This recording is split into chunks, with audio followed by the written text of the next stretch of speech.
Pandemi COVID-19 melumpuhkan industri pariwisata Indonesia. PHRI mencatat sedikitnya 1.500 hotel di Indonesia terpaksa tutup dan merumahkan pekerjanya. Jumlah kunjungan wisatawan pun menurun drastis sejak Maret 2020. Lantas bagaimana pelaku pariwisata Indonesia bertahan di tengah kondisi mati suri saat ini? Kami hadirkan ulasannya dalam laporan khas redaksi.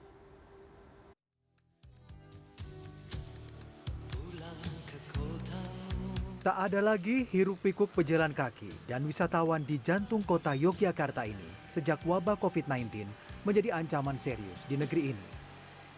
Kawasan yang biasanya ramai dengan aktivitas jual beli ini lebih sepi dari biasanya. Banyak toko dan pedagang kaki lima memilih tutup lantaran sepinya wisatawan. Bahkan, pasar Beringharjo yang biasanya ramai dijejali pembeli terlebih saat Ramadan dan jelang Lebaran, kondisinya tak jauh berbeda. Para pedagang batik, aneka kerajinan, dan olahan pangan di pasar ini tampak lesu lantaran sepi pembeli. Banyaknya wisatawan yang membatalkan rencana liburan ke Yogyakarta membuat pengelola restoran hingga hotel terpaksa menutup usaha.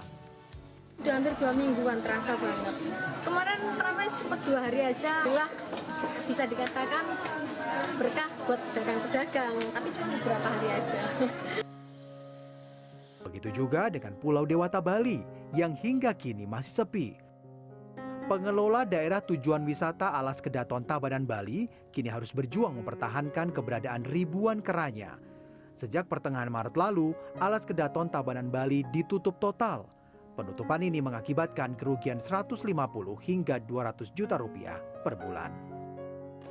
Berdasarkan data dari Persatuan Hotel dan Restoran Indonesia (PHRI), hingga April 2020 terdapat sekitar 1.500 hotel di seluruh Indonesia yang tutup sementara akibat terdampak corona.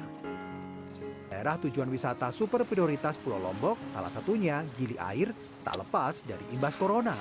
Keindahan alam dan keunikan budaya yang dimiliki tak lagi bisa dinikmati wisatawan dalam kondisi sekarang. Tujuan wisata yang memiliki fasilitas lengkap ini ditutup sementara. Pelaku usaha pun seolah diuji untuk mengatur siasat di masa sulit ini.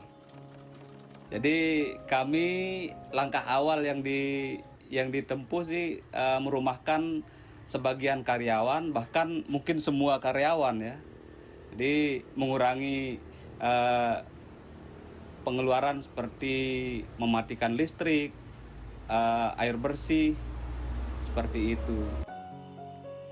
Tak bisa dipungkiri, sektor pariwisata yang selama ini menjadi salah satu penyumbang devisa terbesar bagi negara, kini seolah mati suri. Meskipun pemerintah telah memberi berbagai insentif untuk meredam dampak COVID-19, faktanya sektor ini masih tak sepenuhnya bisa bertahan di tengah himpitan sulitnya kondisi saat ini. Bantuan dalam berupa apa? Ya kalau pelaku usaha pariwisatanya segera diberikan dukungan-dukungan fiskal. Pekerja pariwisatanya segera diberikan subsidi gaji, segera diberikan apa yang menjadi kebutuhan dasar ketika mereka saat ini tidak bekerja. Yang ketiga, destinasi. Kita pastikan agar destinasi ini ketika COVID sudah mereda, siap menerima wisatawan. Apakah itu amenitasnya, apakah itu mitigasinya, dipastikan untuk siap. Tidak ada yang tahu pasti kapan pandemi COVID-19 ini akan berakhir. Meski sejumlah prediksi sudah mulai dipublikasi, tak lantas membuat sektor pariwisata otomatis akan bangkit kembali. Butuh campur tangan berbagai pihak agar sektor pariwisata bangun dari mati suri.